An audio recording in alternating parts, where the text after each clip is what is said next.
अध्याय 1651। दूसरी दुनिया के रसाल का निकास बहुत दूर है।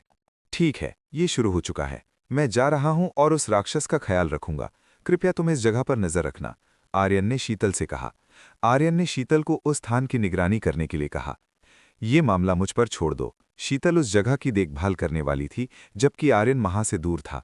उस स्थान को शीतल को सौंपने के बाद आर्यन तुरंत सफेद बाघ को पकड़ने के लिए निकल पड़ा। सफेद बाघ लंगड़ाते हुए चल रहा था और उसने अपना दुखता हुआ पेट पकड़ा हुआ था।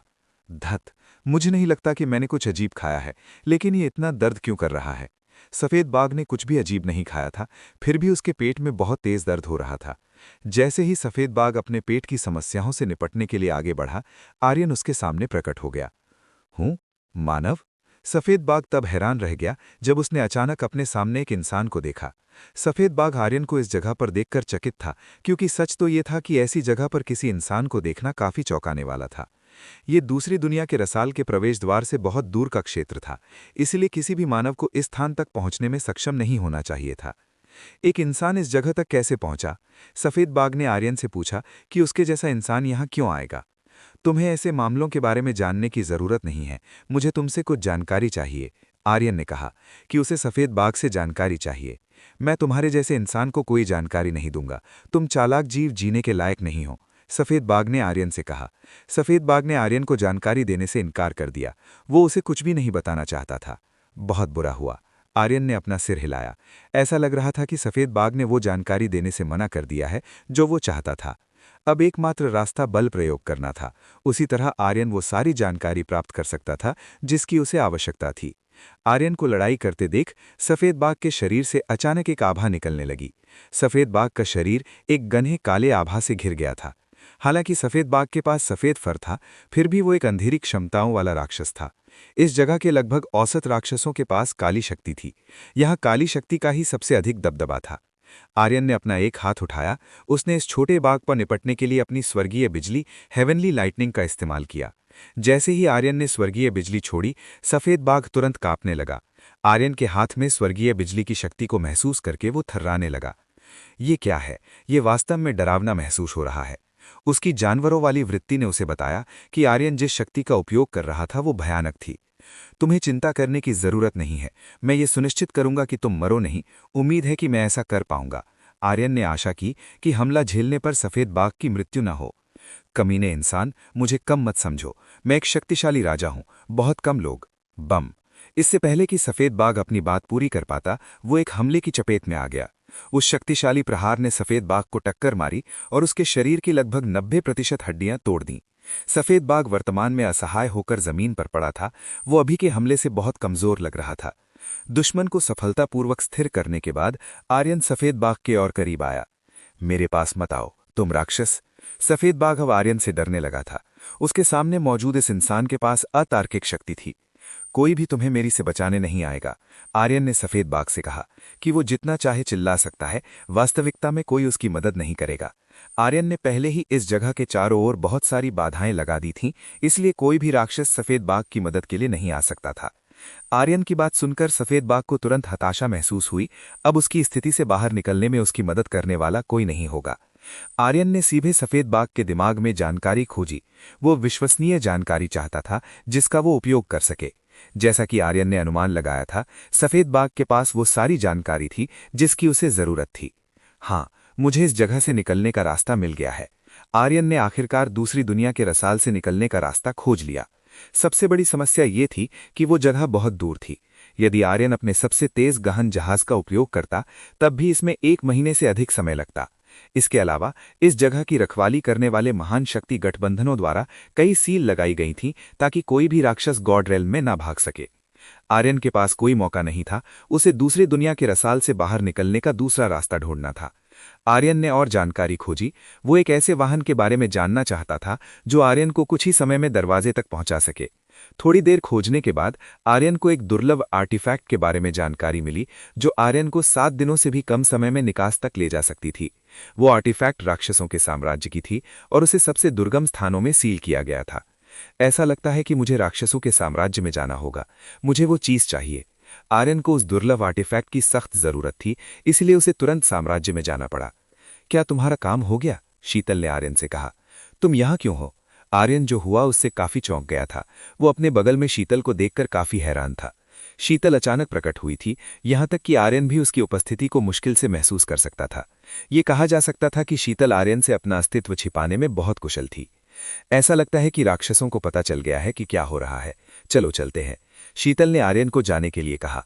वो भी होशियार है, तो चलिए चलते हैं। मुझे वो मिल गया है जिसे हम ढूंढ रहे थे। आर्यन को वो मिल गया था जिसकी उसे तलाश थी। अब उन्हें बस उन आर्टिफैक्ट्स को खोजना था जिन्हें उन्हें दूसरी दुनिया के रसाल से बाहर निकलने के लिए चाहिए था। आर्यन और शीतल इस जगह से चले गए। आर्यन के इस जगह से जाने के बाद सफेद बाघ के आदमी आखिरकार वहां पहुंचे। उन्होंने देखा कि सफेद बाघ फर्श पर गिरा हुआ था और बेहोश था। बॉस, आपको क्या हुआ? एक राक्षस पूछने लगा कि सफेद बाघ को क्या हुआ था और वो बेहोश क्यों था। आर्यन का हमला काफी हिंसक था। इसने सफेद बाघ को बेहोश कर दिया था। सफेद बाघ को होश आने में कम से कम कुछ समय लगेगा। जल्दी से उस व्यक्ति को ढूंढो जिसने जानबूझकर सफेद बाघ को घायल किया है। सफेद बाघ के आदमियों ने अपने साथियों को आदेश दिया कि वो उस व्यक्ति का पता लगाएं जिसने जानबूझकर सफेद बाघ पर हमला किया था। ठीक है, सभी राक्षस तुरंत हरकत में आ गए। वो सभी उस व्यक्ति का पता लगाने के लिए निकल पड़े जिसने सफेद बाघ पर हमला किया था। आर्यन और शीतल जा चुके थे। उनमें से किसी को भी नहीं पता था कि उन्होंने इतना बड़ा हंगामा खड़ा कर दिया है। तो तुम्हें क्या मिला? शीतल ने आर्यन से पूछा। मुझे इस जगह से निकलने का रास्ता मिल गया है। समस्या ये है कि वो बहुत दूर है। वहां पहुंचने में कम से कम 1 महीने लगता है, भले ही हम अपने पास मौजूद सबसे तेज गहन जहाज का उपयोग करें, आर्यन ने शीतल से कहा। शीतल ने सिर हिलाया। आर्यन ने जो जानकारी प्राप्त की थी वो बहुत उपयोगी थी। इसलिए मैं जाकर एक ऐसी आर्टिफैक्ट लेने जा रहा हूं जो हमारे समय को कम कर देगी। वो आर्टिफैक्ट करेंटली राक्षसों के साम्राज्य में है और उसे वापस पाना थोड़ा मुश्किल हो सकता है। आर्यन ने अपनी अगली योजना बताई।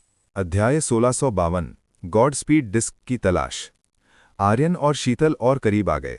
वे दोनों उस राक्षसों के साम्राज्य की ओर बढ़ रहे थे जिसमें इस पूरे स्थान की सबसे बड़ी इमारतें और जगहें थीं। तो ये वो जगह है। आर्यन ने एक बहुत बड़ा राक्षसों का महल देखा। जब उन घरों से तुलना की गई जहां से आर्यन गुजरा हा, तो ये स्पष्ट था कि इस महल की तुलना किसी और चीज से नहीं की जा सकती थी। अंदर चले? शीतल आर्यन को अंदर ले गई।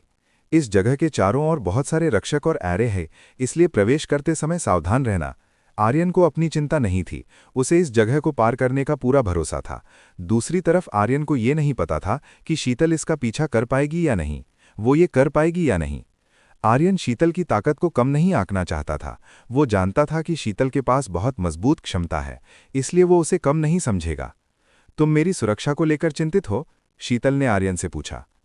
वास्तव में नहीं, मैं बस ये नहीं चाहता कि तुम मुझ पर बोझ बनो, इसलिए यदि तुम नहीं कर सकती तो मैं अकेला ही जाऊंगा, आर्यन ने शीतल से कहा। मैं आऊंगी, तुम्हें चिंता करने की जरूरत नहीं है। मैं देखना चाहती हूं कि अंदर क्या है। शीतल राक्षसों के साम्राज्य के बारे में थोड़ा जानना चाहती थी कि अंदर कोई मजबूत राक्षस है या नहीं। यदि आर्यन किसी ऐसे मजबूत राक्षस से मिलता है जिससे लड़ना मुश्किल हो, तो शीतल समस्या को सुलझाने में आर्यन की मदद कर सकती थी। ठीक है, अगर तुम ऐसा कहती हो। शीतल की बात सुनकर आर्यन ने उसे साथ आने दिया। आर्यन और शीतल ने अपना गुप्त मिशन शुरू किया। वे दोनों अपनी क्षमताओं के साथ छिपते हुए आगे बढ़े। इस महल की सुरक्षा बहुत ही असाधारण थी। ये आर्यन द्वारा देखी गई सभी जगहों से अधिक सख्त थी। इसके अलावा प्रत्येक तरफ आंखें थीं। ये आंखें सीसीटीवी की तरह काम करती थीं, जो महल के चारों ओर होने वाली गतिविधियों की निगरानी और देखरेख करती थीं। आर्यन और शीतल को अतिरिक्त सावधानी बरतनी थी। उन्हें अपने हर कदम पर बहुत सतर्क रहना था, अन्यथा उनके ठिकाने का पता चल जाता। ये जगह बहुत कड़ी सुरक्षा में है। इस स्थिति में हिलना भी मुश्किल है। आर्यन अंदर घुसने का रास्ता खोजने की कोशिश करने लगा। यदि आर्यन अकेला होता तो उसके लिए अंदर जाना आसान होता, लेकिन दुर्भाग्य से वो शीतल के साथ था, इसलिए वो अधिक स्वतंत्र रूप से नहीं चल पा रहा था। मैं मानसी से अपने अदृश्य लबादे के बारे में पूछना भूल गया। आर्यन पूरी तरह से भूल गया था कि उसे मानसी से वो लबादा मांग लेना चाहिए था।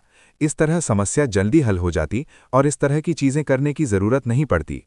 इस जगह की सुरक्षा काफी सख्त है, हमें इस मामले में कुछ करना होगा, शीतल ने आर्यन से कहा। तुम्हारा मतलब है कि हम एक बड़ा दंगा करें? आर्यन ने शीतल से कहा। आर्यन ने एक ऐसा दंगा करने के बारे में सोचा जो इस जगह की रखवाली करने वाले राक्षसों का ध्यान भटकाने के लिए काफी बड़ा हो। मैं करूंगा। आर्यन ने अपने छाया क्लोन का उपयोग करने का फैसला किया। छाया क्लोन का उपयोग करके आर्यन दुश्मन को चकमा देना चाहता था। वो सुरक्षा को ढीला करने के लिए उनका ध्यान भटकाना चाहता था।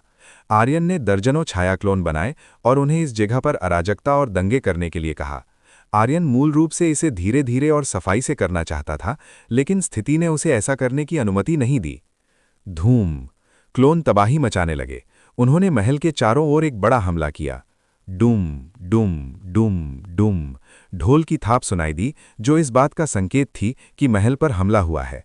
सभी मौजूदा राक्षस सैनिक तुरंत सतर्क हो गए और वे महल की रक्षा के लिए अपने पदों को सुरक्षित करने चले गए। ये हमारा मौका है, चलो चलें। आर्यन ने शीतल को साथ चलने के लिए कहा। ये अंदर जाने और उन कलाकृतियों को वापस पाने का बहुत अच्छा अवसर था जिनकी उन्हें आवश्यकता थी। चूंकि सभी राक्षस बाहर आर्यन के क्लोन से निपट रहे थे, इसलिए अंदर की सुरक्षा तुरंत बेहद कमजोर हो गई। आर्यन और शीतल बहुत आसानी से अंदर प्रवेश करने में सफल रहे और उस स्थान की ओर बढ़े जहां शाही कलाकृतियां रखी गई थीं। अपनी क्षमता से आर्यन ने उस स्थान का पता लगा लिया। वो महल के एक गुप्त हिस्से या कहें कि एक गोदाम में था। यहाँ कोई रक्षक या जाल नहीं था, बल्कि ये अनगिनत शक्तिशाली एरे द्वारा रक्षित था जिन्हें तोड़ना असंभव था। आर्यन ने अपने सामने शक्तिशाली एरे की कतार देखी। वो इसमें प्रवेश करने की कोशिश करने वाला था। मैं अंदर जा रहा हूं, तुम बस यहीं इंतजार करो। आर्यन ने कहा कि वो अंदर जाएगा। आर्यन ने अपनी अदृश्य शरीर कला का उपयोग करके इसके अंदर प्रवेश किया। इस क्षमता के साथ वो बहुत आसानी से अंदर प्रवेश कर गया। आखिरकार मैं अंदर हूं। मुझे वो चीज़ खोजनी होगी जिसकी मुझे ज़रूरत है। अवनी ने देखा कि ये स्थान राक्षसों के साम्राज्य की विभिन्न प्रकार की कलाकृतियों को रखने का स्थान बन गया था। यहाँ बहुत अच्छा है, ऐसा लगता है कि ये किसी राक्षस का खजाना है। आर्यन ने देखा कि ये उस राक्षस साम्राज्य का खजाना था जो इस स्थान पर राज्य करता था। तुम बिल्कुल सही कह रहे हो, उनके पास बहुत सारी बेहतरीन चीज़ें हैं। शीतल अचानक आर्यन के बगल में फिर से प्रकट हुई। तुम कहाँ से आई? आर्यन ने शीतल से पूछा कि ये महिला इतनी आसानी से कैसे अंदर आ गई। यदि तुम प्रवेश कर सकते हो तो निश्चित रूप से मैं भी कर सकती हूँ, शीतल ने आर्यन से कहा। आर्यन आसानी से प्रवेश कर सकता था। शीतल निश्चित रूप से आर्यन की तरह ही कर सकती थी। वो काफ़ी प्रतिभाशाली है। आर्यन ने स्वीकार किया कि शीतल वास्तव में प्रतिभाशाली थी और इस महिला की क्षमता को कम नहीं आंका जा सकता था। चलो, इसे ढूंढने में मेरी मदद करो। आर्यन ने शीतल से उस वस्तु का पता लगाने को कहा जिसे वे ढूंढ रहे थे। आर्यन ने विवरण दिया कि वो कलाकृति कैसी दिखती थी। वो एक डिस्क के आकार की थी जिसमें 5 लोग समा सकते थे। आर्यन और शीतल ने सावधानी से तलाशी ली। उन्होंने इस जगह के चारों ओर बारीकी से खोज की। यहाँ कई खजाने थे जिन्होंने आर्यन का ध्यान खींचा। आर्यन कभी कभी उन्हें उठाकर देखने की कोशिश करता। ये बेकार है। इस जगह की अधिकतर कलाकृतियों का उपयोग करने के लिए काली शक्ति की आवश्यकता है। आर्यन को पता चला कि कुछ सही नहीं है। मनुष्यों के लिए ये केवल कचरा है, तुम इसका उपयोग नहीं कर पाओगे। अवनी आर्यन की बात से सहमत थी। मनुष्यों के लिए ये केवल कूड़ा था, जबकि राक्षसों के लिए ये कीमती था। आर्यन ने खोज जारी रखी। उसका लक्ष्य केवल एक था, उसे एक ऐसी कलाकृति चाहिए थी जो उसे इस जगह से दूर ले जा सके। क्या तुम्हें वो मिला? आर्यन ने शीतल से पूछा। अभी तक आर्यन को वो नहीं मिला जिसे वे ढूंढ रहे थे। मुझे वो नहीं मिला। क्या तुम्हें यकीन है कि वो इसी जगह पर है? मैंने उसे यहाँ नहीं देखा। शीतल ने कहा कि उसे वो नहीं मिला जिसे वे ढूंढ रहे थे। कितना अजीब है। आर्यन को अजीब लगा। क्या वो कलाकृति इस जगह पर नहीं थी? वो कहाँ हो सकती है? आर्यन ने सोचा। जल्दी से इस जगह का एरे खोलो, अंदर जरूर कोई है। बाहर से आर्यन को कई लोगों को काफी तेज आवाज में कहते सुना। धत, ऐसा लगता है कि हम पकड़े गए हैं। आर्यन बुदबुदाया। वे पकड़े गए थे और ये बहुत जल्दी हो गया। चलो यहाँ से निकलते हैं। शीतल आर्यन को ले जाने लगी। जो वे खोज रहे थे वो यहाँ नहीं था, तो यहाँ रुकने का क्या मतलब था? चलो, आर्यन शीतल के साथ जाने के लिए सहमत हो गया। वास्तव में यहाँ कुछ भी नहीं था, इसलिए वहाँ रहने का कोई फायदा नहीं था। चरमराहट के साथ दरवाज़ा खुला। अनगिनत राक्षस अंदर आए और उन्होंने आर्यन को घेर लिया। वे सभी एक जटिल संरचना के साथ आर्यन के चारों ओर जमा हो गए। इंसानों, तो तुम लोगों ने हमारे महल में परेशानी खड़ी की है। एक 2 सिर वाला ड्रैगन राक्षस दिखाई दिया। वो आर्यन और शीतल से असंतुष्ट स्वर में बोला। निकलने में बहुत देर हो चुकी है। शीतल ने कहा कि उनके जाने का समय निकल चुका है। कोई बात नहीं, चलो उनसे बात करते हैं। आर्यन अपने सामने मौजूद इस राक्षस से बात करना चाहता था। वो उस कलाकृति का ठिकाना जानना चाहता था जिसे वे ढूंढ रहे थे। हम यहाँ परेशानी खड़ी करने नहीं आए थे, हम यहाँ कुछ खोजने आए थे, आर्यन ने 2 सिर वाले ड्रैगन से कहा। तुम लोगों ने आए और बाहर बड़ा हंगामा किया, साथ ही तुम शाही खजाना कक्ष में घुस गए और फिर भी कह रहे हो कि तुम परेशानी नहीं ढूंढ रहे हो। क्या तुम्हें लगता है कि हम मूर्ख राक्षस हैं? 2 सिर वाले ड्रैगन ने अत्यधिक क्रोध में आर्यन से कहा। वो आर्यन की बात से खुश नहीं था। जो हुआ उसके लिए क्षमा करें। हमारा लक्ष्य एक ऐसी कलाकृति खोजना है जो हमें दूसरी दुनिया के रसातल से बाहर निकाल सके, आर्यन ने 2 सिर वाले ड्रैगन से कहा। तुम लोग गॉड स्पीड डिस्क की तलाश कर रहे हो, कितनी शर्म की बात है कि इसे एक अन्य इंसान ने ले लिया है जो तुम्हारी तरह ही निर्लज्ज है। दो सिर वाले ड्रैगन ने आर्यन और शीतल से कहा। इसका क्या मतलब है? क्या यहाँ और भी इंसान पहुंचे हैं? आर्यन ने दो सिर वाले ड्रैगन से पूछा। बेशक, कुछ इंसान हैं जो दूसरी दुनिया के रसातल में फंस गए हैं। वे यहाँ फंस जाते हैं और अक्सर इस जगह पर परेशानी खड़ी करते हैं। हमारे लिए तुम्हारे जैसे इंसान कीड़े मकोड़े हैं जिन्हें इस साम्राज्य को शांतिपूर्ण बनाने के लिए मार दिया जाना चाहिए। दो सिर वाले ड्रैगन ने मनुष्यों के प्रति अपनी नफरत जाहिर करते हुए आर्यन से कहा। मृणाली, क्या आप अगले अध्याय की ओर बढ़ें? अध्याय 1653 गॉड सीलिंग क्यूब खोलने की प्राचीन तकनीक। तुम सब ऐसी बातें कैसे सोच सकते हो? तुम लोगों की बातें सुनकर मुझे बहुत बुरा लग रहा है। आर्यन खुश नहीं था जब उसने अपने सामने मौजूद राहिल की बात सुनी। तुम जो भी कहो बेकार है, तुम्हें कीड़े हो जिसे तुरंत हटा दिया जाना चाहिए, राहिल ने आर्यन से कहा। राहिल इस जगह के स्वामी के अधीनस्थों में से एक है। ऐसा लगता है कि उनसे बात करने का कोई मतलब नहीं है। आर्यन ने देखा कि राहिल से बात करना बेकार था। शुरू से ही मनुष्यों के लिए उसकी नफरत इतनी अधिक थी कि वह आर्यन को मार डालना चाहता था। हमें बस इस जगह से चले जाना चाहिए, शीतल ने आर्यन को ये जगह छोड़ने के लिए कहा। क्यों जाएं? जब ऐसा ही है तो हम उनका सामना क्यों न करें? आर्यन ने शीतल से कहा। यदि हम उन सभी को मारने का सामना कर रहे हैं तो हम में और उस व्यक्ति में क्या अंतर है जिसका वे जिक्र कर रहे हैं? शीतल ने आर्यन से कहा। उसने आर्यन को बताया कि वह क्या सोच रही थी। तुम शायद सही कह रही हो, हमारी शुरू से ही उनके साथ कोई समस्या नहीं थी। आर्यन को शायद शीतल की बात स्वीकार कर लेनी चाहिए थी। शुरू से ही उनके बीच कोई गंभीर समस्या नहीं थी। आर्यन का इस जगह आने का उद्देश्य गॉड स्पीड डिस्क की तलाश करना था। चूंकि गॉड स्पीड डिस्क यहां नहीं है तो आर्यन इस जगह पर क्यों रुका रहे? लेकिन जाने से पहले मैं इस राक्षस को एक प्रहार दूंगा ताकि वह मुझे याद रखे। राहिल की बातें आर्यन को सबसे कम पसंद आई थीं। इसे ज्यादा मत बढ़ाओ, शीतल ने आर्यन से कहा कि वह अति न करे। मैं कोशिश करूंगा। आर्यन इसे आजमाएगा। वह पूरी कोशिश करेगा कि बात जरूरत से ज्यादा न बढ़े। 9 छाया कदम। आर्यन ने 9 छाया कदम का उपयोग किया और वह सीधे राहिल के सामने पहुंच गया। इसे महसूस करो। आर्यन ने राहिल पर एक बहुत ही जोरदार मुक्का मारा। यह सीधे राहिल के एक सिर पर लगा। आर्यन का मुक्का लगते ही राहिल का शरीर सीधे फर्श पर गिर गया। कमीने, राहिल दहाड़ा। राहिल को आर्यन के मुक्के से बहुत दर्द महसूस हुआ। जल्दी से अभी उस पर हमला करो। राहिल ने तुरंत हमला करने और आर्यन को पकड़ने का आदेश दिया। शुभकामनाएं। आर्यन इस जगह से निकल गया। उसने शीतल के साथ मिलकर सभी रक्षकों को गिरा दिया और वहां से चला गया। शक्तिशाली हमले के साथ आर्यन ने रक्षकों को उड़ा दिया। वे सभी आर्यन के हमले से दूर जा गिरे। आर्यन और शीतल ने इस अवसर का उपयोग वहां से निकलने के लिए किया। वे दोनों जितनी जल्दी हो सके उस जगह से दूर चले गए। जल्दी उनके पीछे जाओ। सभी राक्षसों को उन्हें पकड़ने का आदेश दो। जो उन दोनों के सिर मेरे पास लाएगा उसे बहुत बड़ा इनाम दिया जाएगा, राहिल ने आदेश दिया। उसने तुरंत आर्यन को पकड़ने और उसे अपने पास लाने का हुक्म दिया। आर्यन ने जो किया था उससे राहिल बहुत परेशान था। वह निश्चित रूप से आर्यन द्वारा किए गए व्यवहार का बदला लेगा। सभी राक्षस तुरंत आर्यन को पकड़ने के लिए निकल पड़े। वे सभी आर्यन और शीतल का पीछा करने लगे। आर्यन और शीतल पहले से ही काफी दूर थे। उन दोनों का ठिकाना ढूंढना एक अत्यंत कठिन काम था। आर्यन और शीतल निशानों को छिपाने में भी बहुत माहिर थे, इसीलिए उन्हें ढूंढना मुश्किल हो गया था। भले ही इन राक्षसों की सूंघने की शक्ति बहुत अच्छी थी, फिर भी वे आसानी से आर्यन का पता नहीं लगा पा रहे थे। उन्हें आर्यन को खोजने के लिए सामान्य से अधिक तरीकों और विधियों का उपयोग करना था। आर्यन के हमले की खबर बहुत तेजी से फैल गई। इस साम्राज्य के लगभग सभी राक्षस तुरंत आर्यन के ठिकाने की तलाश में निकल पड़े। आर्यन ने इस साम्राज्य को पूरी तरह से नहीं छोड़ा था। वह अभी भी यहीं था ये देखने के लिए कि क्या होता है। ऐसा लगता है कि हम सबसे वांटेड भगोड़े बन गए हैं, आर्यन ने शीतल से कहा। अब इन दोनों की तलाश इस जगह के सभी राक्षस करेंगे। यदि हम इस जगह पर बने रहे तो वे निश्चित रूप से हमें जल्द ही ढूंढ लेंगे, शीतल ने आर्यन से कहा।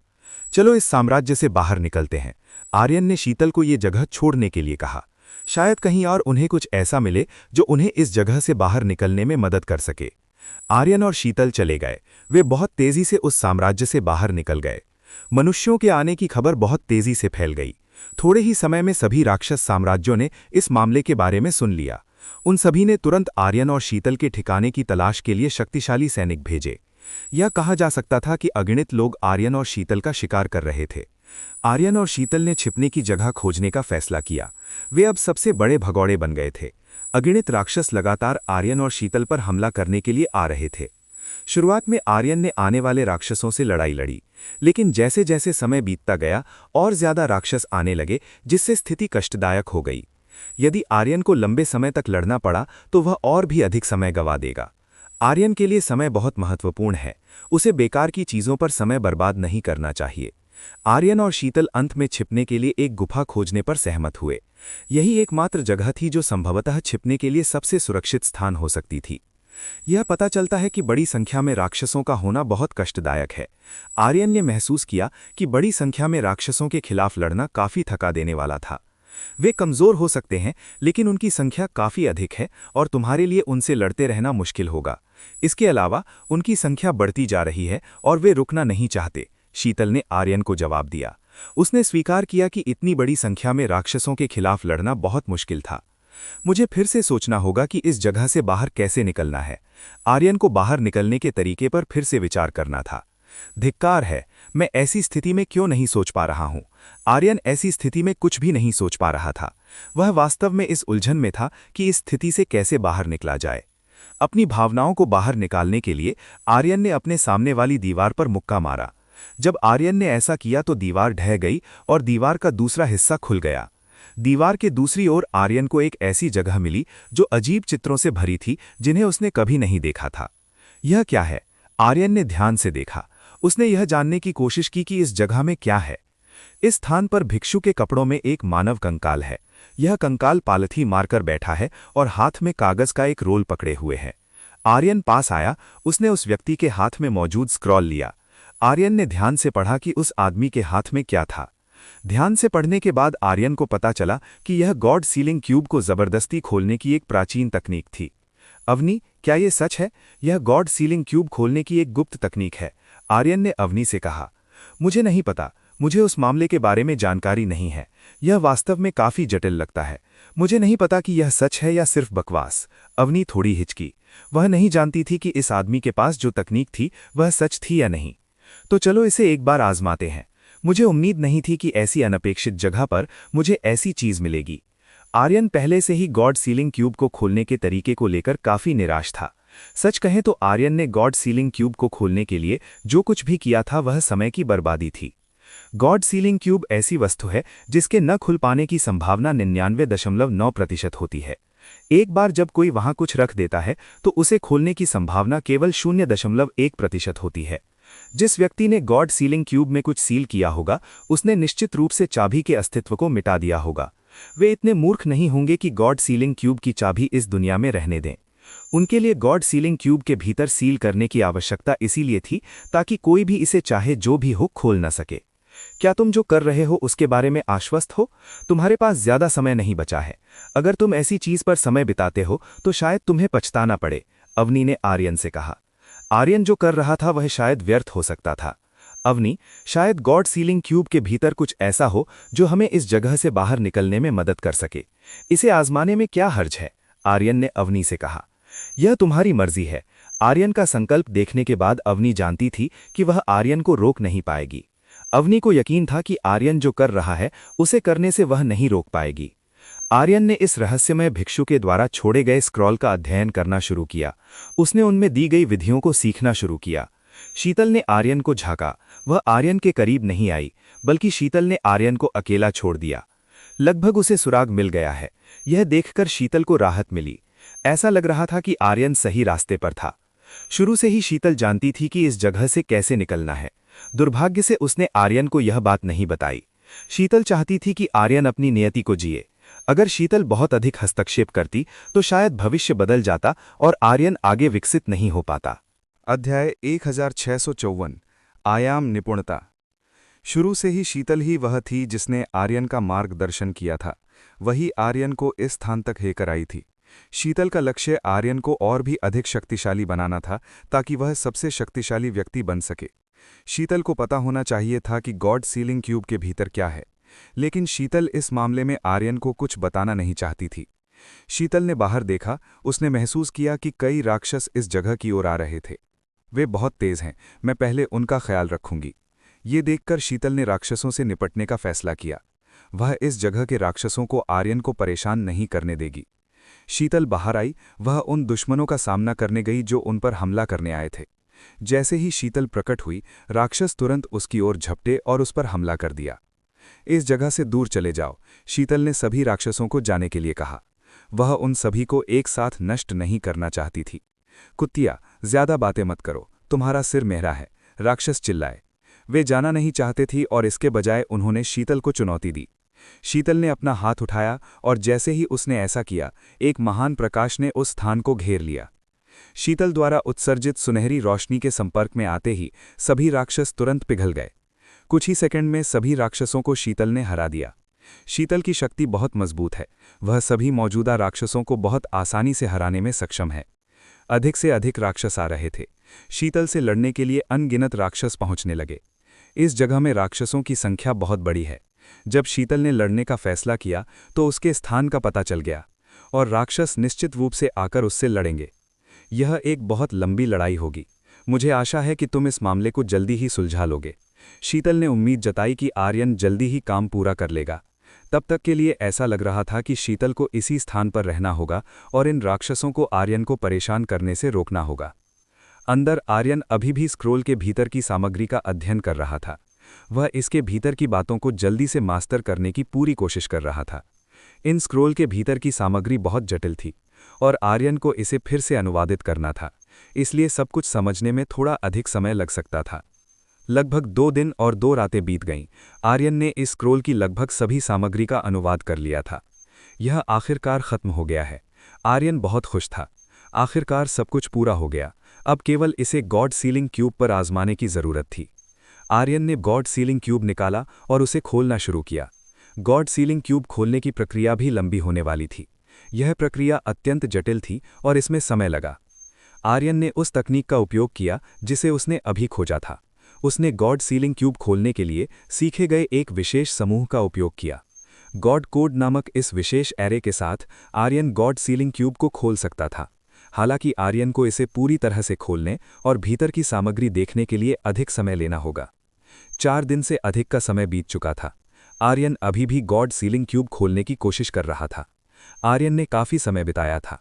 उसे गॉड सीलिंग क्यूब खोलने के लिए और समय चाहिए था। क्लिक। जब आर्यन ध्यान केंद्रित कर रहा था, उसे एक आवाज सुनाई दी। यह आवाज गॉड सीलिंग क्यूब से आई।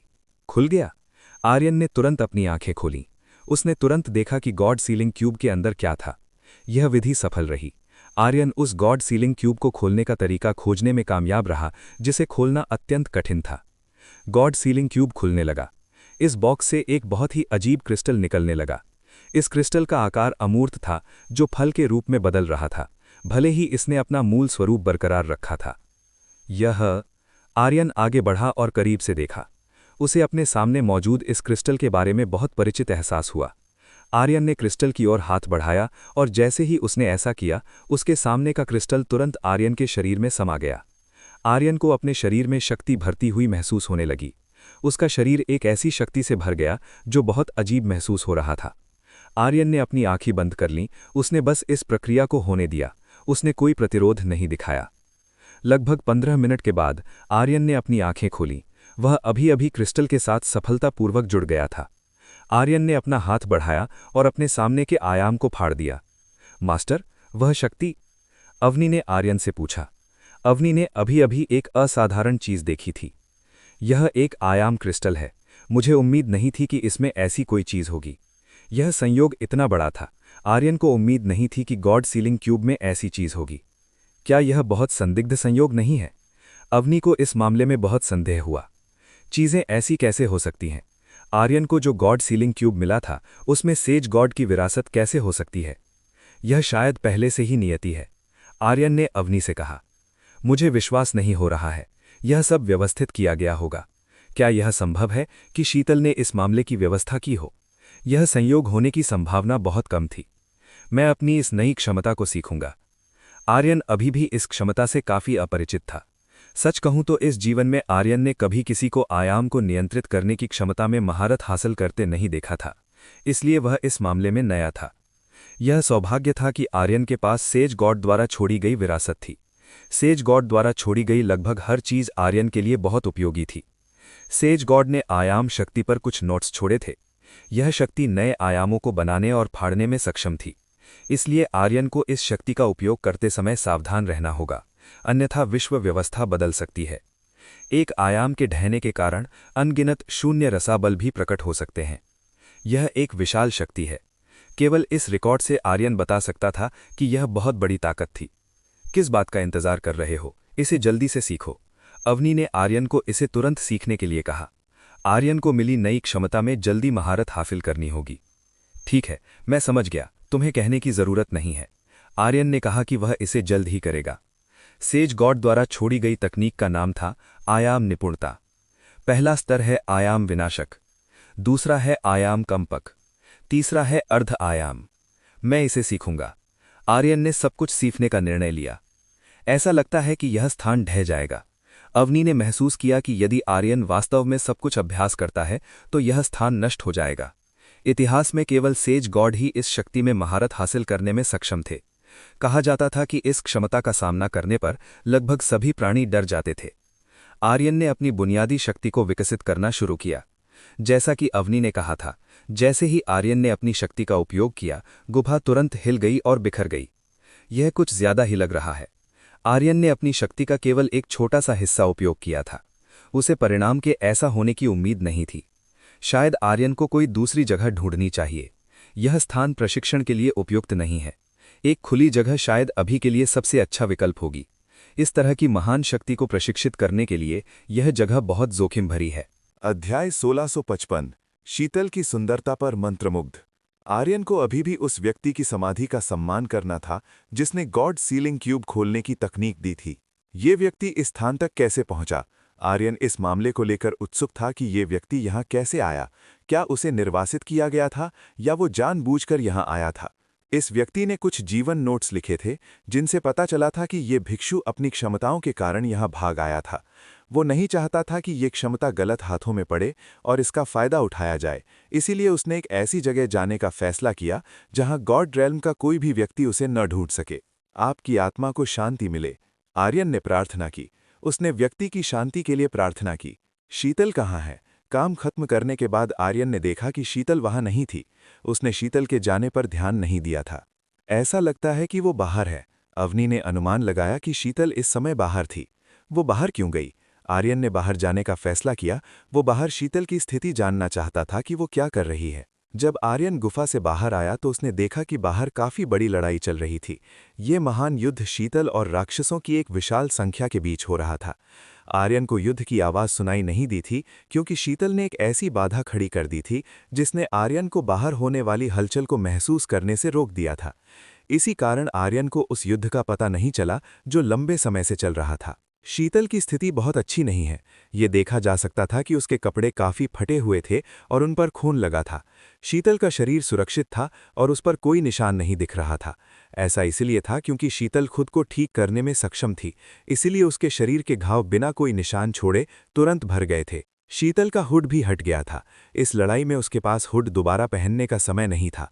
एक बड़े युद्ध में उसके पास ऐसी चीजों के बारे में सोचने का वक्त नहीं था। यदि आर्यन करीब से देखता तो वो शीतल को एक देवी की तरह देख पाता। वो इतनी सुंदर थी कि जो भी उसे देखता वो मंत्रमुग्ध हो जाता। उसने ऐसी चीज क्यों की? आर्यन समझ नहीं पा रहा था कि शीतल ने उसके लिए ये सब क्यों किया। आर्यन जानता था कि शीतल खुद को बचाने की कोशिश कर रही होगी, लेकिन आर्यन की रक्षा करते हुए उसने अनगिनत चोटें सही थीं। उसने ये सब अकेले ही किया था। वो आर्यन के लिए ये सब करने को तैयार थी ताकि वो गॉड सीलिंग क्यूब खोल सके। तुम बस चुप रहोगे या उसकी मदद करोगे? अवनी ने आर्यन से कहा। उसने आर्यन को जाकर शीतल की मदद करने के लिए कहा। बेशक मैं जाऊंगा और उसकी मदद करूंगा। आर्यन शीतल को और अधिक पीड़ित होते नहीं देख सकता था। वो अभी उसकी मदद करने जा रहा था। आर्यन आगे बढ़ा। उसने तुरंत शीतल के शरीर को थामा जो काफी लंबी लड़ाई के बाद काफी थक गई थी। इस समय आर्यन शीतल को एक राजकुमारी की तरह गोद में उठाए हुए था। वो उसे दुश्मन द्वारा किए गए हमलों से बचा रहा था। आर्यन ने अपने सामने शीतल को देखा। ये महिला बहुत सुंदर थी। वो देवी कहलाने के योग्य थी। उसकी सुंदरता ने आर्यन को मंत्रमुग्ध कर दिया। शीतल के सुंदर रूप के कारण आर्यन अपनी वर्तमान स्थिति को लगभग भूल गया था, जबकि इस समय उनके सामने अनगिनत दुश्मन थे जो उन पर नजर गड़ाए हुए थे। वाह, कितनी सुंदर है! आर्यन शीतल की सुंदरता देख दंग रह गया था। तुम ऐसा चेहरा क्यों बना रहे हो? शीतल ने आर्यन से कहा। शीतल ने आर्यन को अकेले ही दिवास्वप्न देखते हुए पाया था। शीतल जानती थी कि आर्यन ऐसा क्यों कर रहा है। उसे पता था कि उसे देखकर आर्यन खो गया था। आर्यन आखिरकार होश में आया। क्या तुम ठीक हो? आर्यन ने शीतल से पूछा। तुमने मुझे काफी इंतजार करवाया, शीतल ने आर्यन से कहा। आर्यन ने उसे बहुत देर तक इंतजार करवाया था। मुझे खेद है, मुझे नहीं पता था कि तुम मुश्किल में हो। आर्यन ने शीतल से माफी मांगी। आर्यन ने गहराई से माफी मांगी क्योंकि उसे नहीं पता था कि शीतल अकेले दुश्मन के खिलाफ लड़ रही थी। कोई बात नहीं, तुम अब यहां हो, शायद अब मैं थोड़ा और आराम करूंगी। चूंकि आर्यन अब आ चुका था, शीतल निश्चिंत हो सकती थी कि वो थोड़ा ब्रेक लेगी और ये मामला आर्यन पर छोड़ देगी। मैं इस बात का बदला जरूर लूंगा। आर्यन ने कहा कि वो इन राक्षसों ने जो शीतल के साथ किया उसका बदला जरूर लेगा। शीतल ने बातचीत करने की पूरी कोशिश की थी, लेकिन दुर्भाग्य से वो सफल नहीं हुई। उसे लगातार ठुकराया गया और दुश्मन ने उस पर हमला किया। ऐसा लग रहा था कि सुलह करना वास्तव में असंभव था। इस जगह के राक्षसों को आर्यन और शीतल जैसे मनुष्यों का अस्तित्व पसंद नहीं था। आर्यन ने राक्षसों की विशाल भीड़ की ओर देखा। राक्षसों की संख्या विशाल समुद्र में झाग की तरह थी। उनकी सटीक संख्या नहीं बताई जा सकती थी, ये निश्चित रूप से बहुत अधिक थी। शीतल ने अपना बेस्ट प्रयास किया होगा। उसने इतनी बड़ी संख्या में राक्षसों के खिलाफ लड़ने के लिए अपना सब कुछ झोंक दिया था। ये पहली बार है जब आर्यन इतनी बड़ी संख्या में राक्षसों से लड़ रहा है। दूसरी दुनिया के रसातल में रहने वाले राक्षस अनगिनत हैं। यहाँ तक कि वर्तमान संख्या जिससे आर्यन लड़ रहा है, शायद रसातल की राक्षस आबादी का 1% से भी कम है। दुश्मनों की संख्या असाधारण है। अवनी ने देखा कि इस जगह के राक्षस असामान्य थे। यहाँ तक कि अवनी जैसी किसी व्यक्ति ने भी ऐसा कुछ नहीं देखा था। इन राक्षसों की गिनती नहीं की जा सकती थी। मैं इसे जल्दी खत्म कर दूंगा। आर्यन ने कहा कि वो इसे बहुत जल्दी समाप्त कर देगा। आर्यन का आत्मविश्वास बहुत बड़ा था। उसे अब भरोसा था कि वो इस जगह के सभी राक्षसों को हरा सकता है। अभी हार मान लो। राहिल आर्यन के सामने प्रकट हुआ। वर्तमान में राहिल के एक सिर पर पट्टी बंधी हुई थी। ऐसा लग रहा था कि आर्यन के पिछले हमले ने एक सिर को काफी बुरी तरह घायल कर दिया था। तुम फिर से आ गए। ऐसा लगता है कि पिछला सबक तुम्हें हतोत्साहित करने के लिए पर्याप्त नहीं था। आर्यन ने देखा कि उसके पिछले प्रहार ने राहिल को थकाया नहीं था। आर्यन की बात सुनकर राहिल बहुत क्रोधित हो गया। जब आर्यन ने ऐसे उत्काशित करने वाले शब्द कहे तो उसका गुस्सा और बढ़ गया। तुम कमीनों, मैं ये सुनिश्चित करूंगा कि मैं तुम्हारी लाशों को 30 दिनों तक शहर के फाटकों पर लटकाऊं और तुम दोनों को शर्मिंदा करूं। राहिल ने आर्यन को धमकी दी। तुम्हें यह पता होना चाहिए कि मुझे धमकियां सबसे कम पसंद हैं, इसीलिए बेहतर होगा कि तुम अपने कहे शब्दों के परिणामों को समझ लो। आर्यन ने अपनी मुट्ठी भींच ली। उसकी हथेली में एक शक्ति जमा होने लगी। सब लोग, चलो इन्हें मार डालते हैं। ये अब और नहीं लड़ सकते। राहिल ने सभी राक्षसों को आदेश दिया। चलो उस इंसान को मार डालते हैं। भले ही वहां बहुत सारे राक्षस थे जो उसके आदेश के अधीन नहीं थे, फिर भी ये राक्षस बेहद एकजुट थे। आर्यन और शीतल का सामना करते समय वो पूरी तरह एक हो गए थे। ये कहा जा सकता था कि दूसरी दुनिया के रसातल के सभी राक्षस वास्तव में मनुष्यों के अस्तित्व से नफरत करते हैं। यहाँ आने वाले मनुष्य निश्चित रूप से बहुत बड़ी मुसीबत में पड़ जाते हैं। अध्याय 1656 शीतल का उपचार 1। यह अज्ञात है कि उनके बीच क्या नफरत है, पर यह निश्चित है कि राक्षस और मानव कभी शांति से नहीं रह पाएंगे। वे हमेशा के लिए शांति से रहने में असमर्थ रहेंगे। आर्यन ने अपनी पूरी शक्ति को केंद्रित कर लिया था। अब उसे बस इसे मुक्त करना था ताकि वो आसपास की हर चीज को नष्ट कर सके। आयाम विनाशक। आर्यन ने सामने की ओर प्रहार किया। एक जबरदस्त शक्ति के साथ उसके सामने का आयाम दरकने लगा। कड़क कड़क कड़क, एक बहुत बड़ी दरार पड़ने लगी। ये विशाल दरार बहुत तेजी से फैलने लगी और उसने सामने के लगभग सभी हिस्सों को घेर लिया। सारे राक्षस चुप थे। वे कुछ सेकंड के लिए जम गए थे और हिलने डुलने में असमर्थ थे। झंझनाहट, धमाका। जैसे ही दरारें दुश्मनों के बीच फैली, एक बहुत बड़ा विस्फोट हुआ। आवाज ऐसी थी जैसे कांच के टूटने की तेज गूंज हो। जमीन हवा में उड़ गई और जो राक्षस वहां मौजूद थे वे इस हमले से उड़ गए और उनके शरीर के टुकड़े टुकड़े हो गए। कुछ ही सेकंड में सभी राक्षसों को आर्यन ने साफ कर दिया। वहां मौजूद सभी राक्षस भारी बारिश की तरह नीचे गिरने लगे। ये बहुत शक्तिशाली है। शीतल को स्वीकार करना पड़ा कि आर्यन की शक्ति बहुत बढ़ गई थी। ये बहुत बढ़िया है, मुझे ये पसंद आया। आर्यन को अपनी नई शक्ति वास्तव में पसंद आई थी। ये शक्ति बहुत मजबूत और भयानक हो सकती थी। राक्षस अब खड़े नहीं हो पा रहे थे। आयाम विनाशक के प्रहार से उनके शरीर बुरी तरह घायल हो गए थे। लगभग सभी राक्षसों की हड्डियां टूट चुकी थीं और शरीर क्षत विक्षत हो गए थे। सब कुछ हो गया। आर्यन ने देखा कि ये युद्ध समाप्त हो चुका है। एक ही प्रहार ने इस लड़ाई का अंत कर दिया था। सब खत्म हो गया है, चलो वापस चलते हैं। शीतल आर्यन को वापस ले गई। युद्ध समाप्त हो गया था, इसलिए अब उस स्थान पर रहने का कोई मतलब नहीं था। आर्यन ने सिर हिलाया। अब उनके लिए इस जगह को छोड़ने और गॉड रेल्म वापस जाने का समय था। आर्यन की नई क्षमता का उपयोग करके वो गॉड रेल्म वापस जाने में सक्षम होना चाहिए था। वो आयाम में हेरफेर कर सकता था और गॉड रेल्म के आयाम में लौट सकता था। आर्यन ने अपनी आंखें बंद की और गॉड रेल्म के बारे में सोचा। जैसे ही उसने ऐसा किया, आर्यन का शरीर पूरी तरह से गायब हो गया और गॉड रेल्म में पहुंच गया।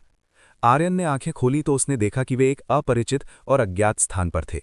ऐसा लगता है कि हम वर्तमान में फ्लेम डॉन स्टार रेल्म में हैं। शीतल ने तुरंत पहचान लिया कि वे कहाँ थे। तो हम फ्लेम डॉन स्टार रेल्म में हैं। आर्यन ने सिर हिलाया। संयोग से आर्यन ने बस बेतरतीबी से टेलीपोर्ट किया था, इसलिए उसे नहीं पता था कि वो कहाँ प्रकट होगा। अगर मैं गलत नहीं हूं तो फ्लेम डॉन स्टार रेल्म वो जगह थी जहां से शिन कबीला आया था। आर्यन ने उम्मीद नहीं की थी कि वो उस जगह जाएगा जहां शिन कबीला था। चलो तुम्हारे घाव का इलाज करते हैं, आर्यन ने शीतल से कहा। वो शीतल के घावों का उपचार करने वाला था। वो ये निश्चित करना चाहता था कि शीतल की स्थिति सामान्य हो जाए। शीतल ने मना नहीं किया, उसने आर्यन को अपना इलाज करने दिया। शीतल की चोटें बहुत गंभीर नहीं थीं, वे सामान्य चोटें थीं और शायद कुछ ही दिनों में ठीक हो जातीं। आर्यन ने शीतल के लिए एक सराय ढूंढी। वो शीतल के उपचार के लिए एक उपयुक्त स्थान की तलाश में था। इस जगह के पास एक शहर था जो काफी बड़ा था और उसमें काफी लोग रहते थे। आर्यन ने शहर के अंदर जाने और शीतल के ठहरने के लिए तुरंत जगह खोजने का फैसला किया। वो इस शहर के सबसे अच्छे स्थान पर शीतल का उपचार करना चाहता था। शीतल का रूप बहुत आकर्षक था। जब आर्यन शीतल को अपनी गोद में उठाए हुए था तो लगभग सभी राहगीर आर्यन की ओर देख रहे थे। आर्यन ने सभी को नजरअंदाज कर दिया। उसे परवाह नहीं थी क्योंकि वे उसके लिए कुछ भी नहीं थे। आर्यन को एक काफी अच्छी सराय मिली। ये काफी बड़ी और बहुत शानदार थी। कुछ समय ठहरने के लिए ये एक उपयुक्त स्थान था। आर्यन ने सराय में चेक इन किया और शीतल को कमरे में ले आया। आर्यन इस समय शीतल जैसी सुंदर देवी के साथ अकेला था। जब वो शीतल जैसी असाधारण सुंदरी के साथ हो तो कुछ भी होना संभव था। आर्यन ने शीतल को धीरे से लेटाया। फटे हुए कपड़ों में भी शीतल बहुत सुंदर लग रही थी।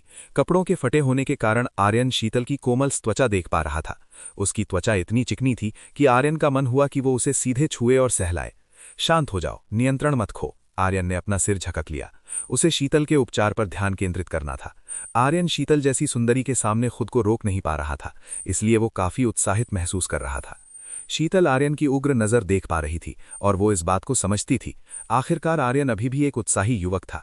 उसकी सुंदरता देखकर उत्तेजित होना स्वाभाविक था। आर्यन ने शीतल के घाव का इलाज करना शुरू किया। उसने शीतल के शरीर को छुआ और उन घावों पर मलहम लगाया जो थोड़े लाल दिख रहे थे। इस अवसर पर आर्यन ने शीतल के शरीर को छुआ और सहलाया।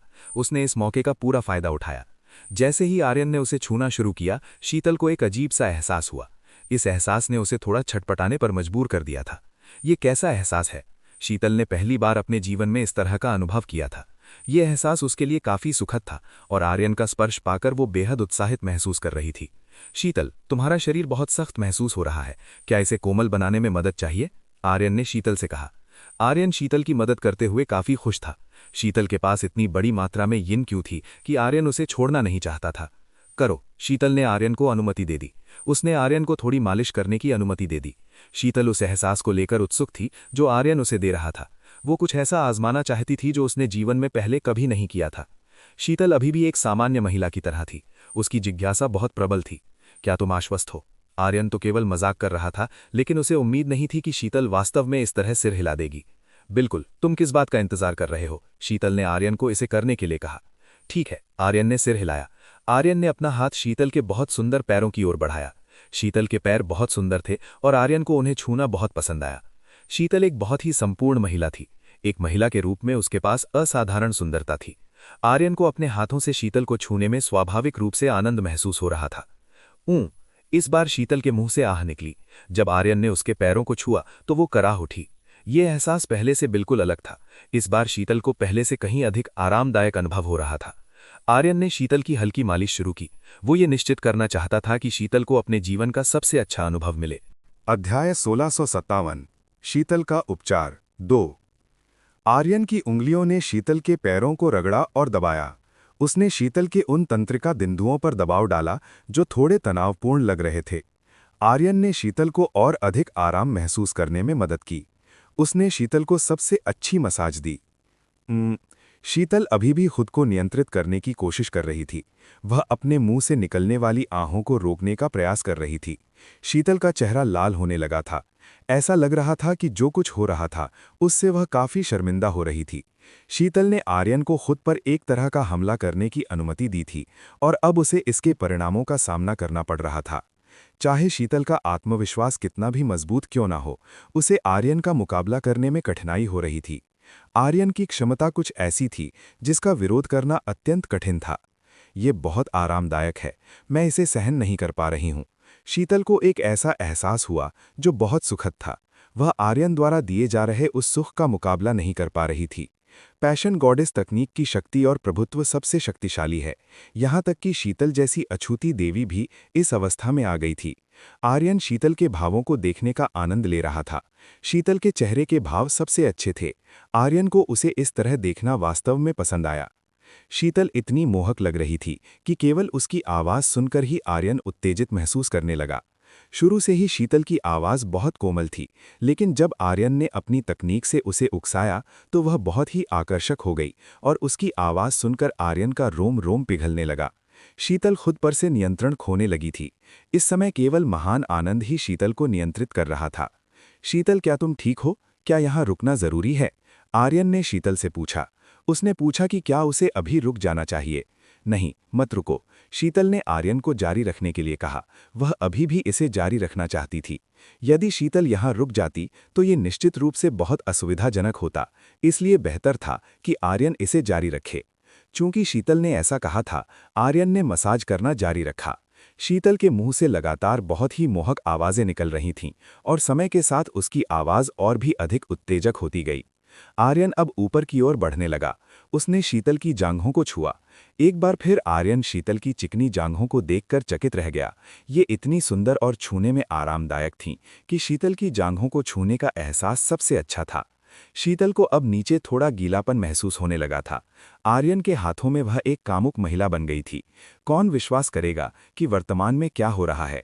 शीतल जैसी पवित्र हृदय वाली साध्वी के साथ आर्यन इस तरह का व्यवहार कर रहा था।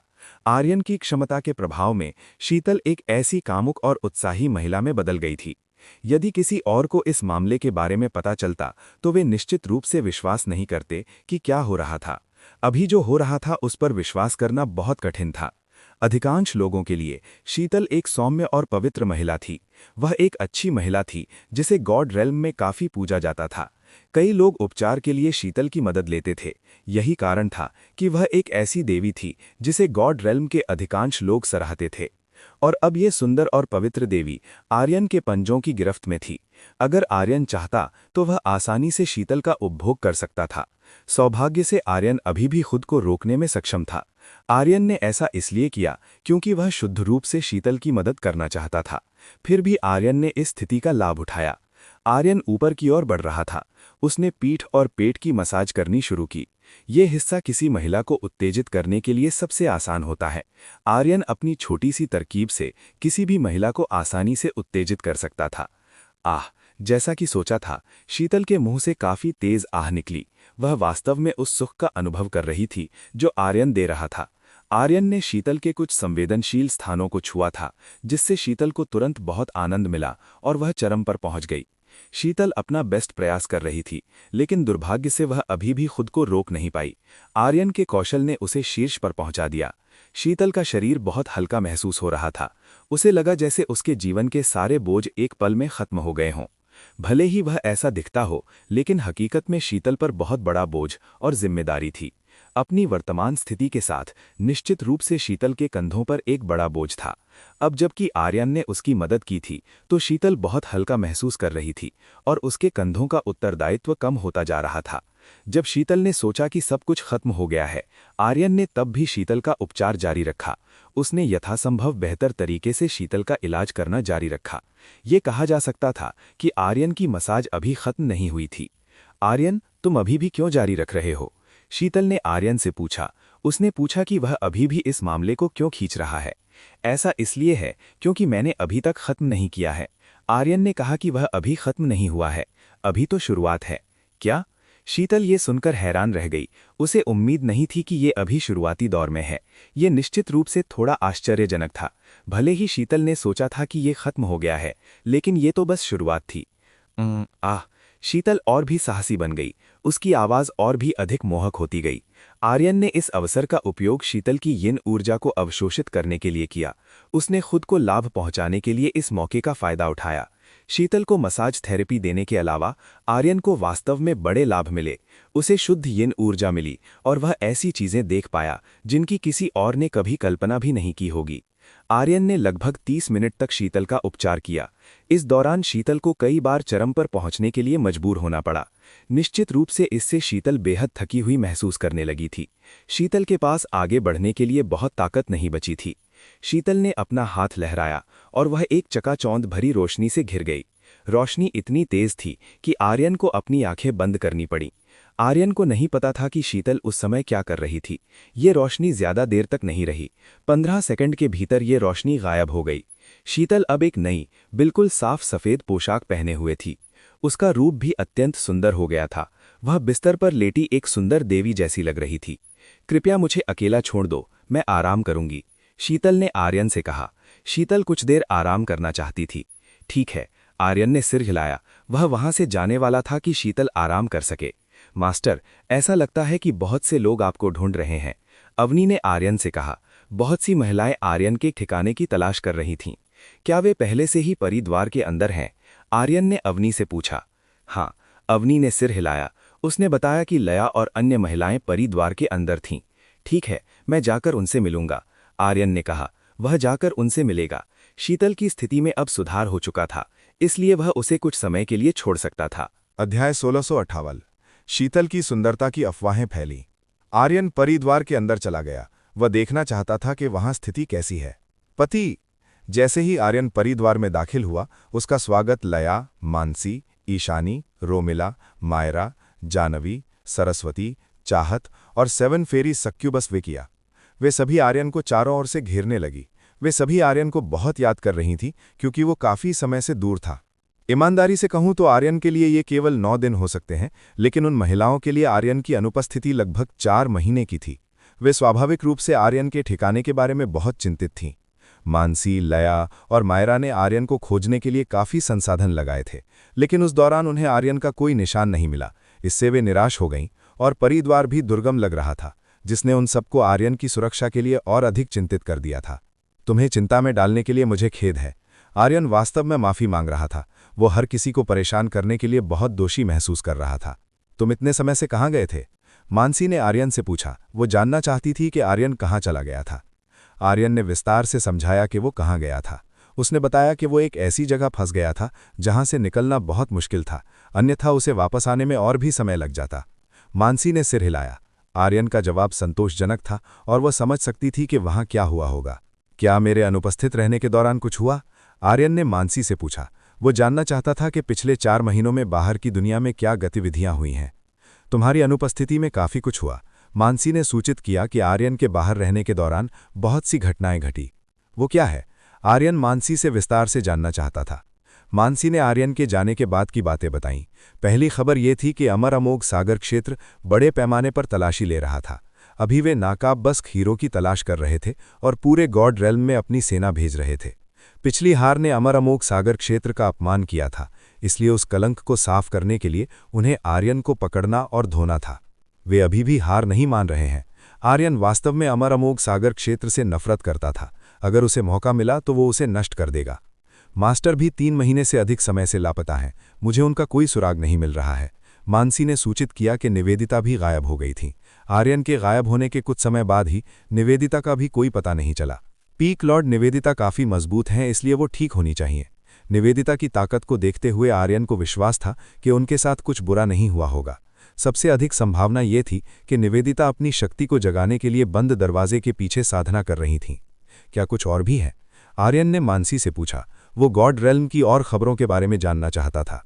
मेरे पास तुम्हारे लिए एक खबर है, सरस्वती ने कहा कि उसके पास आर्यन के लिए एक महत्वपूर्ण सूचना है। तुम्हारे पास क्या जानकारी है? आर्यन ने सरस्वती से पूछा। ये शाश्वत सूर्य स्टार क्षेत्र के बारे में है। मुझे हाल ही में खबर मिली है कि वे बहुत अजीब कदम उठा रहे हैं और काफी बड़ी योजना बना रहे हैं, सरस्वती ने आर्यन को बताया। किस तरह की बड़ी योजना? आर्यन उत्सुकता से पूछा। शाश्वत सूर्य स्टार क्षेत्र कुछ दुर्लभ संसाधनों को इकट्ठा कर रहा है जिन्हें ढूंढना बहुत कठिन है, सरस्वती ने बताया कि वे संसाधनों को जबरदस्ती हथिया रहे हैं। वे किसी भी कबीले के संसाधनों को बलपूर्वक जब्त कर लेते हैं और शायद वे जल्द ही हमारे लिए परेशानी खड़ी करें। ऐसा कैसे किया जा सकता है? क्या इससे उनकी अपनी प्रतिष्ठा को नुकसान नहीं पहुंचेगा? आर्यन को लगा कि ये उनके लिए आत्मघाती हो सकता है। उन्होंने उन भाड़े के सैनिकों की सेवाओं का उपयोग किया जिन्होंने पहले चेरी ब्लॉसम संप्रदाय को नष्ट किया था। सरस्वती ने स्पष्ट किया कि उन्होंने शक्तिशाली भाड़े के सैनिकों को काम पर रखा है ताकि वे खुद पर्दे के पीछे रहें और उनकी प्रतिष्ठा खराब न हो। ओह, अब मैं समझ गया। लगता है कि अब मैं समझ पा रहा हूं कि तुम क्या कह रही हो। उस घटना के पीछे के मास्टरमाइंड्स में से एक शाश्वत सूर्य स्टार क्षेत्र ही है। आर्यन आखिरकार सरस्वती की बात का मतलब समझ गया। सरस्वती और चाहत ने सहमति में सिर हिलाया। अश्विनी अब कहाँ है? आर्यन को अश्विनी कहीं दिखाई नहीं दी। इतने समय से वो केवल तुम्हें ढूंढ रही थी। वो विभिन्न स्थानों पर तुम्हारी तलाश में सबसे अधिक सक्रिय थी। मैंने उसे संदेश भेज दिया है, वो कुछ दिनों में वापस आ जाएगी, लया ने आर्यन को बताया। तो वो मुझे ढूंढ रही थी। आर्यन काफी प्रभावित था। उसे लगा कि अश्विनी उसका बहुत ख्याल रखती है। आर्यन के सामने अब दो बड़ी चुनौतियां थीं, एक अमर अमोघ सागर क्षेत्र और दूसरी शाश्वत सूर्य स्टार क्षेत्र। इन दोनों शक्तियों का एक बहुत गहरा काला पक्ष था और आर्यन को इनसे निपटने का तरीका सोचना था। आर्यन ने मायरा और जानवी से उनकी ताकत बढ़ाने की योजना के बारे में पूछा। उन दोनों ने आर्यन के निर्देश अनुसार अपना व्यापार बहुत तेजी से फैलाया था और अब उनके पास विशाल संसाधन थे। मायरा ने व्यापार का कुछ हिस्सा चेरी ब्लॉसम संप्रदाय को और कुछ जेड लोटस शिखर को देना शुरू कर दिया था, जबकि बाकी हिस्सा सुरक्षा के लिए तैनात सैनिकों के लिए रखा था। आर्यन ये सुनकर संतुष्ट हुआ कि सभी योजनाएं सही दिशा में जा रही थीं। पति, आप कब वापस आ रहे हैं? ऐश्वर्या हर दिन उदास रहती है, आपको जाकर उसे देखना चाहिए, ईशानी ने आर्यन से कहा। वो ऐश्वर्या का दुख नहीं देख पा रही थी। मैं जल्द ही वापस आऊंगा। अभी मैं किसी के साथ हूं, इसलिए फिलहाल यहीं रुकना होगा, आर्यन ने ईशानी को आश्वासन दिया। उसने तय किया कि वो जल्द ही वापस जाकर ऐश्वर्या से मिलेगा। छोटे पति, आपने अभी क्या किया? मुझे लगता है कि यहाँ नीचे वाला भाई जाग गया है, चाहत ने शरारत से आर्यन से पूछा और अचानक उसके निचले अंग को पकड़ लिया। चाहत ने देखा कि आर्यन पहले से ही बहुत उत्तेजित था। उसने आर्यन के साथ दोहरी साधना करने की तीव्र इच्छा जताई। चाहत बहुत समय से खुद को रोक रही थी और अब उसे आर्यन की ऊर्जा की आवश्यकता थी। चाहत ने आर्यन के निचले हिस्से को खोला और अपनी कला से उसकी सेवा करने लगी। बाकी महिलाओं ने जब चाहत को देखा तो वे भी खुद को रोक नहीं पाईं और सब उसमें शामिल हो गईं। आर्यन ने सबका उत्साह देखा और समझ गया कि इतने लंबे इंतजार के बाद हर कोई बहुत उत्साहित है। चलो शुरू करते हैं, आर्यन ने सबको आमंत्रित किया। सब लोग खुश थे और ये एक आनंददायक समय होने वाला था। आर्यन सभी महिलाओं के साथ दोहरी साधना कक्ष में चला गया और वहां एक लंबा सेशन शुरू हुआ। बाहर की दुनिया में अत्यंत सुंदर शीतल के बारे में अफवाहें आग की तरह फैल रही थीं। शहर के हर कोने में उस सुंदरी की चर्चा थी जो अचानक कहीं से प्रकट हुई थी। एक बहुत ही सुंदर महिला दिखाई दी है, वह आखिर है कौन? कल्पेश ये जानने के लिए बेचैन था। यह खबर पूरे शहर में सबसे गर्म चर्चा का विषय थी। कल्पेश वो व्यक्ति है जो शिनबा के बाद कबीले का उत्तराधिकारी बना था। शिनबा के जाने के बाद कबीले को एक नए उत्तराधिकारी की आवश्यकता थी और कल्पेश अपनी प्रतिभा के कारण सबसे अच्छा विकल्प साबित हुआ। कल्पेश काफी प्रभावशाली था, लेकिन वो शिनबा से कहीं अधिक खतरनाक और क्रूर था। उसे सुंदर महिलाएं बहुत पसंद थीं और वो जिसे चाहता उसे हासिल कर लेता। कोई भी उसके खिलाफ जाने की हिम्मत नहीं करता था। दासों, कल्पेश ने गर्जना की। मास्टर, क्या आज्ञा है? शिन कबीले के दास अंदर आए और घुटनों के बल बैठ गए। मुझे उस महिला का पता चाहिए जिसके बारे में अफवाहें फैल रही हैं। उसे ढूंढो और तुरंत मेरे पास लेकर आओ, कल्पेश ने आदेश दिया। जो आज्ञा मास्टर, हम अभी उसकी तलाश शुरू करते हैं, दासों ने उत्तर दिया और शीतल को ढूंढने निकल पड़े। अध्याय 1659। शिन कबीले ने शीतल का अपहरण किया। कल्पेश के दासों ने हलचल शुरू कर दी। वे चारों ओर फैल गए और बहुत तेजी से जानकारी जुटाने लगे। अपनी बुद्धि और जासूसी के साथ उन्होंने तलाश का दायरा छोटा कर दिया और जल्द ही उन्हें शीतल के ठिकाने के निशान मिल गए। सब कुछ बहुत तेजी से किया गया। मात्र एक दिन में उन्होंने शीतल के स्थान का पता लगा लिया। जिस महिला को हम ढूंढ रहे हैं वो इसी सराय में है। आखिरकार उन्हें वो सराय मिल गई जहां शीतल ठहरी हुई थी। अब उन्हें बस जाकर शीतल को पकड़ना था और उसे कल्पेश के पास लाना था। ये दास अंदर गए और वहां रहने वाली उस सुंदर महिला के बारे में पूछताछ की। चूंकि शिन कबीले के दास बहुत हिंसक थे, इसलिए उस जगह का मालिक शीतल का ठिकाना बताने के लिए मजबूर हो गया। उसे डर था कि ये लोग उसकी सराय को नष्ट कर देंगे। शीतल के कमरे का नंबर मिलते ही दास तुरंत वहां पहुंच गए। उन्होंने बेडरूम का दरवाजा तोड़ दिया और उस कमरे में दाखिल हुए जिसे आर्यन ने किराए पर लिया था। जब उन्होंने दरवाजा तोड़ा तो उन्होंने शीतल को मिला, जो उस समय अंदर आराम कर रही थी और स्वस्थ हो रही थी। जब इन दासों ने शीतल को देखा तो वे कुछ पलों के लिए ठिठक गए। शीतल की सुंदरता वास्तव में प्रशंसा के योग्य थी। उसकी सुंदरता आकाश से उतरी किसी देवी जैसी थी। वे लोग कुछ देर के लिए शांत हो गए। वे शीतल की सुंदरता को देखकर पूरी तरह से दंग रह गए थे। क्या इस दुनिया में ऐसी कोई महिला है? ये दास वास्तव में विश्वास नहीं कर पा रहे थे कि शीतल जैसी सुंदर महिला अस्तित्व में है। शीतल की सुंदरता एक चौंकाने वाली चीज थी। कुछ दासों के मुंह से लाल टपक रही थी। शीतल को देखते ही वे अपनी सुध-बुध खो बैठे थे। शीतल में एक बहुत मजबूत आकर्षण था जिसने दासों के मन में उसे पाने की इच्छा जगा दी। तुम सब जाग जाओ, दासों के नेता ने सबको थप्पड़ मारा। उसने ऐसा इसलिए किया ताकि हर कोई होश में आ जाए। एक कड़े थप्पड़ के साथ सब होश में आ गए और शीतल के आकर्षण के जादू से बाहर निकले। चलो इसे ले चलते हैं, हमारा काम इसे ले जाना है, अगर हमें देर हुई तो हम अपनी जान गंवा देंगे। इस समूह के नेता ने सभी दासों को चेतावनी दी कि वे ड्यूटी पर हैं, यदि वे देर से पहुंचते तो उनकी जान जा सकती थी। उनके सामने मौजूद शीतल की सुंदरता से कहीं अधिक उनकी अपनी जान कीमती थी। कितनी बुरी बात है, जबकि हम इस महिला का आनंद ले सकते थे। दासों ने बहुत निराशा महसूस की। तुम लोग इतने निराश क्यों हो? अगर हमारे युवा मास्टर बोर हो गए तो वे ये महिला हमें दे सकते हैं। क्या तुम भूल गए कि वे अक्सर हमें ऐसा करने देते हैं? समूह के नेता ने सबको समझाने की कोशिश की। ये सही है, सब में फिर से जोश भर गया। उन्हें यकीन था कि एक दिन ऐसा आएगा जब वे शीतल के साथ समय बिता पाएंगे। शीतल की नींद तब खुली जब उसने देखा कि कोई इस कमरे में दाखिल हुआ है। तुम कौन हो? शीतल ने इन होगों से पूछा। मिस, हमारे युवा मास्टर आपसे मिलना चाहते हैं। मुझे उम्मीद है कि आप चीज़ों को आसान बनाने के लिए सहयोग करेंगी, दास नेता ने शीतल से कहा। उसने शीतल को विनम्र तरीके से आमंत्रित किया। कठोर तरीके अपनाने से पहले ये दास विनम्र तरीके पसंद करते थे ताकि शीतल की सुंदरता को कोई नुकसान न पहुंचे। तुम्हारे युवा मास्टर कौन हैं? शीतल ने फिर से पूछा। वो जानना चाहती थी कि इन लोगों को किसने भेजा है। हमारे युवा मास्टर शिन कबीले में उच्च पद के व्यक्ति हैं, इसलिए जब आप उनसे मिलेंगी तो निश्चित रूप से निराश नहीं होंगी, दासों ने शीतल से कहा। शिन कबीला? ओह, अब मैं समझ गई। शीतल अब समझ गई थी। ऐसा लग रहा था कि शिन कबीले का कोई सदस्य परेशानी पैदा करने की कोशिश कर रहा है।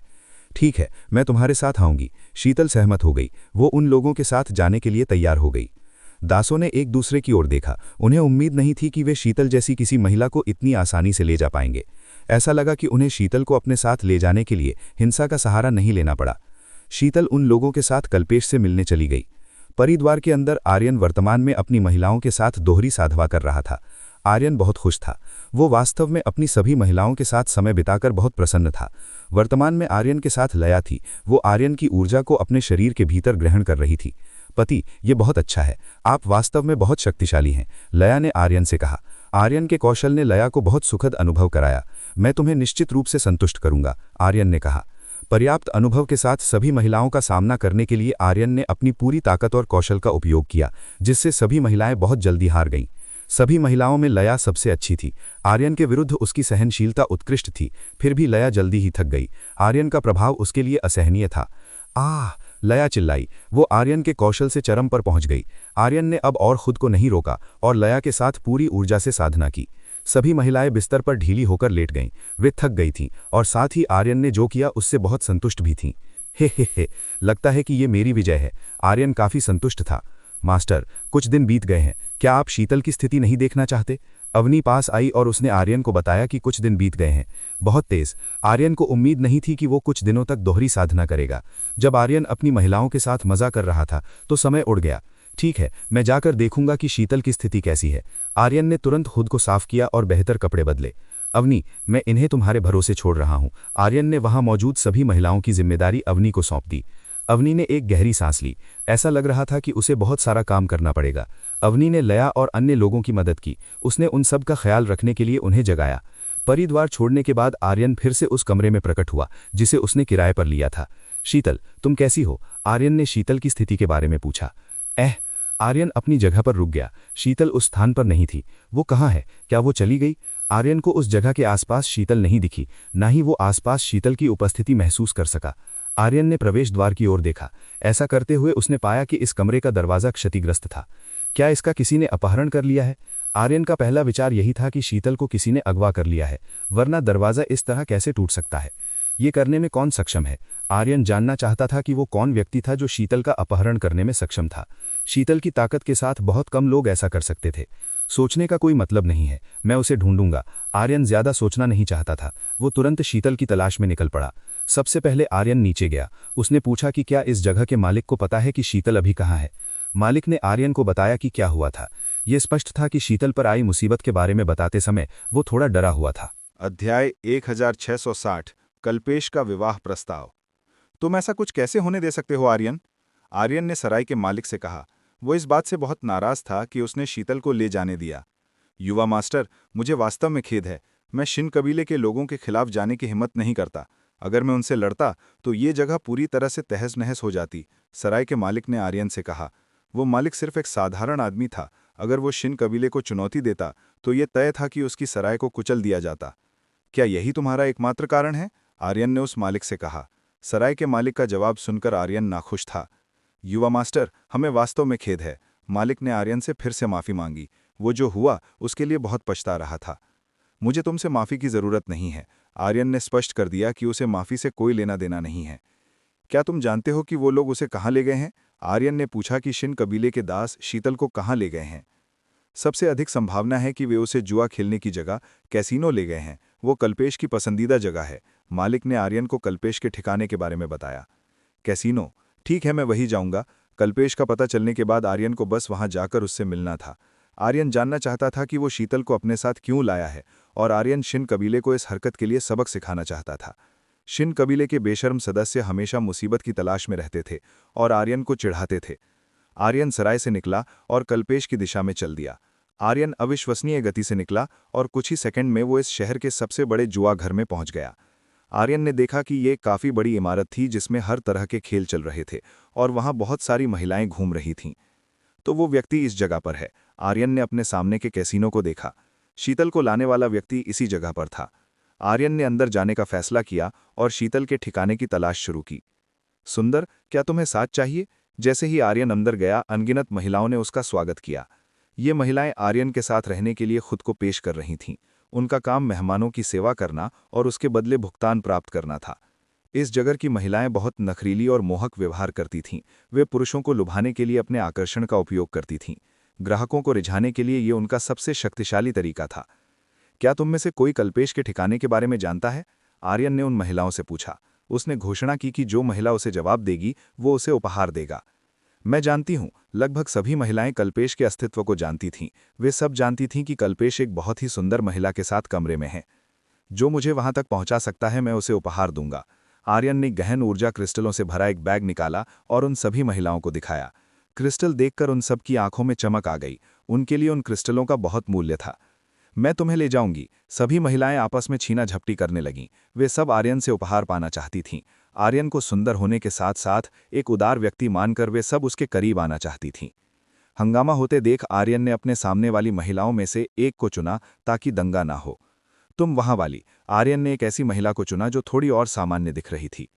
आपका बहुत बहुत धन्यवाद महोदय। वो महिला बहुत खुश हुई क्योंकि आर्यन ने उसे चुना था। मुझे अभी वहां ले चलो, उसके बाद तुम्हें तुरंत तुम्हारा भुगतान मिल जाएगा, आर्यन ने उस महिला से कहा। ठीक है, मैं समझ गई। वो महिला तुरंत आर्यन को कल्पेश के स्थान पर ले जाने लगी। महिला द्वारा दिखाए गए रास्ते से आर्यन कल्पेश के पास पहुंच गया। उसने देखा कि कल्पेश बैठा हुआ था और उसके सामने शीतल थी जो रस्सियों से बंधी हुई थी। हा हा हा हा हा। शीतल को देखकर कल्पेश हंसा। उसे आखिरकार वो सुंदरी मिल गई थी। कल्पेश शीतल की सुंदरता पर मंत्रमुग्ध था। शीतल की सुंदरता अब तक की सबसे बेहतरीन सुंदरता थी जो उसने देखी थी। सुंदर महिला, तुम्हारा नाम क्या है? क्या तुम मेरी पत्नी बनना चाहती हो? तुम्हारे जैसी सुंदरता विधाता की उत्कृष्ट कृति है। तुम्हारे जैसी सुंदरता को छोड़ना बहुत शर्म की बात होगी, कल्पेश ने शीतल से कहा। छोटी बातों की जरूरत नहीं है। तुम मुझसे क्या चाहते हो? शीतल ने सीधे शब्दों में पूछा। क्या तुम मुझसे मजाक कर रहे हो? शीतल ने कल्पेश से कड़े शब्दों में कहा। शीतल की बातें सुनकर कल्पेश का चेहरा तुरंत काला पड़ गया। शीतल के शब्द बहुत तीखे थे। दूर से ये सब देखकर आर्यन अपनी हंसी नहीं रोक पाया। जो उसके सामने था वो उसकी कल्पना से बहुत अलग था। आर्यन ने सोचा था कि कल्पेश ने शीतल के साथ कुछ बुरा किया होगा, लेकिन वास्तव में उसने शीतल को छुआ तक नहीं था। मिस, ये पहली बार है जब किसी ने मुझे ठुकराया है, कल्पेश ने शीतल से कहा।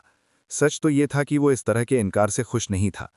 क्षमा करें, लेकिन मेरा पहले से ही कोई है, शीतल ने स्पष्ट कर दिया कि उसका दिल किसी और के पास है। कौन है वो मुझे बताओ। मैं उस व्यक्ति को नष्ट कर दूंगा जिससे तुम संबंध रखती हो। ये सुनकर कल्पेश और भी क्रोधित हो गया। क्या इत्तेफाक है, वो पहले से ही इस जगह पर पहुंच चुका है। शीतल ने आर्यन की ओर देखा जो अभी अभी वहां पहुंचा था। जब शीतल ने यह कहा तो सभी ने तुरंत आर्यन की ओर देखा। वे सब आर्यन को घूरने लगे। तो तुम्हारा मतलब इस व्यक्ति से है? ये तो बिना किसी शक्ति वाला बस एक सुंदर आदमी है, इसमें क्या खास है?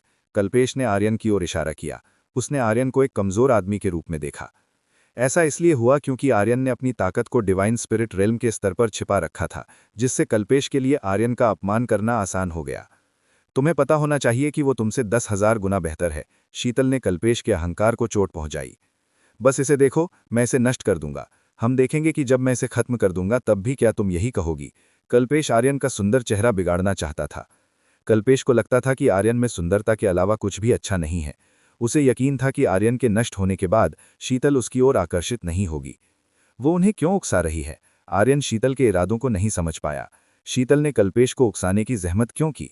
दासों, इसे नष्ट कर दो, इसे जल्दी से अपंग बना दो। अगर तुमने इसे जल्दी नहीं किया तो तुम्हें तुम्हारा वेतन नहीं मिलेगा। कल्पेश ने आसानी से अपने दासों को आर्यन को खत्म करने का आदेश दिया।